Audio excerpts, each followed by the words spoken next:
So here we are in the course. I thought I'd walk through kind of how I would study. So we're in course content. I'm selecting Unit 1. And I'm going to go to Chapter 1. We've already completed these assignments, but I thought I would just walk through one more time. So if you are someone that likes to read the textbook, you can read the textbook first and then answer the questions. Some people, the reading is just too hard for them. It's a lot of words. It's really lengthy. We start losing kind of focus, and we don't know what in that chapter is really important. So the first thing I'll say is scroll down to the learning objectives. That's what's really important. So you're going to see that there's lots of extra content within each chapter. There's no textbook that kind of narrows down exactly what we think is important. For anatomy and physiology, it's either too much, it's too little. This book is pretty close to the amount of content and the in-depthness that we want, but there's a few things that kind of go over the top and we're like, no, it's not really important for anatomy. So if you want to know what do I need to focus on of all of these pages of information, it's what's in the learning objectives. So every test question is based off of a learning objective. It can always be traced back to one of the learning objectives. So for lecture, I would say make sure that you can answer those learning objective questions without your notes in front of you. If you can do that, then you are really prepared for the lecture exam. Some people like to just go straight into the Connect assignment. So they'll go into the Connect homework. You had the questions that you had to answer and master, and they'll read and then answer a question, and then read and then answer a question. So some people like that method better. They feel like they're more focused on the material. I've chosen the questions, so they let me say, okay, I want to ask the student questions about this topic and this topic and this topic. So every assignment is tailored to what I think you need to focus on in order to do well on the tests. So it's not just a bunch of random material. So if that's easier for you, I would suggest you do that. Some people like to watch the videos first and then do the homework. Some people like to do the homework, answer the learning objectives, and then watch the videos as kind of an extra. If you understand everything that I'm saying in the video, if you're nodding your head the whole time, you're like, yep, then you probably understand the material well enough. Some people want to watch the video first because they're visual people and they want to kind of get a very kind of the basics of what's going on in the chapter, and then they go more in depth with the learning objectives and the homework assignments. So it's really up to you, whatever works better for you. Again, obviously cramming for these 6 chapters for one test is going to be very difficult. But also take into consideration, I can only ask you so many questions. The tests are not hundreds of questions. The tests are around 50 to 60 questions. So you're being asked the most central topics. But some of the questions, you need multiple learning objectives to answer them. So the questions are not just straight definition questions, maybe things that you're used to.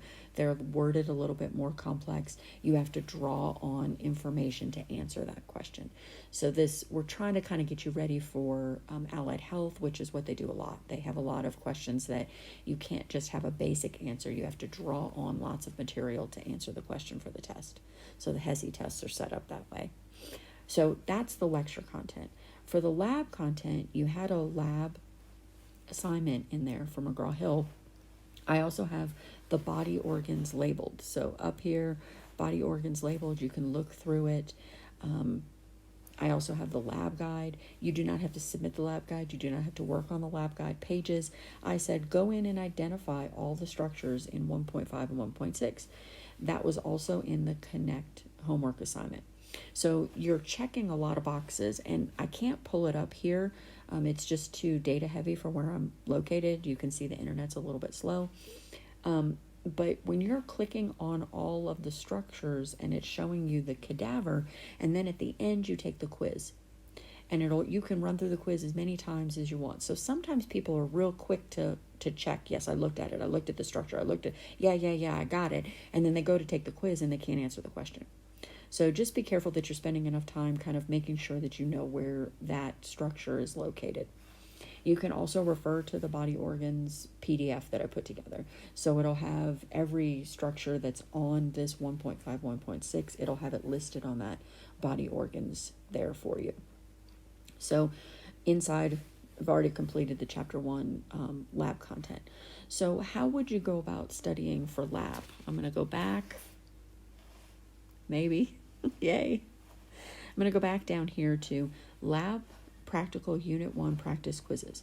So I'm going to select this. Maybe. And there are lab quizzes, and it tells you exactly what material is covered here. So chapter 1 lab quiz, 30 questions from pools. It'll keep pulling questions. It's going to be from the lab book chapter 1, which is all the introductory anatomy, the body organs, the cavities, the directional terms. So all of the material that was in chapter 1, you're going to see in this chapter 1 quiz. So you can take this quiz as many times as you want. It'll pull up the image, and then it'll have a box that you have to fill in. So it might say, name this organ, and you say heart, or it'll say, name this organ, be specific, and you say right lung. You can do this quiz over and over again. There are hundreds of questions. You're not always going to get the same question. You might get a repeat every once in a while, but it's going to run through tons of lab questions for you. The students who take these lab quizzes repeatedly till they get a perfect score do really well on the lab test. You've seen so many of the images by the time you actually go to take the lab exam that you're very confident. So to practice lab, do these over and over again after you complete the Connect or McGraw-Hill assignments. For lecture exam, make sure that you're doing the learning objectives and that you're not just copying notes, that you're kind of putting the answers in your own words, and that you're able to recall. So a lot of times we'll write the question and then the answer right underneath. Well, our brains are tricky, right? They're going to read the answer when you're reading the question. So that's why sometimes people like to do Quizlets where you have to do the card flip, or they hand write them out, because your brain can't cheat, right? You have the question and you have to verbalize the answer. So you're practicing taking the information that you've stored and pulling it to the front of your brain to actually use it to answer a question. So hopefully the Connect quizzes will help too. There's chapter quizzes at the end. I've hand selected all those questions. So it's not like I'm just letting the homework site do all the work. I've gone through and made sure that the questions that they're asking you pertain directly to something that you're going to be tested on when we take our test. So I know it's a lot of material. We have to take all of this material that we learn in 16 weeks and we have to jam it into 10. So this is a big undertaking. I realize that. I know it's stressful. You have to just plug away a little bit every single day and you will be fine. So I'm going to be out of office until Wednesday, so I won't be back in my office to do video chats. It's a little difficult where I'm at. You could see it takes a little while to load. I'm more than happy to answer any questions that I can. If you come across something, you want to screenshot it, send me the image and say, hey, I don't understand this. I can reply back. So email is working fine. Images are loading fine in the email. It's just doing any sort of direct video messaging.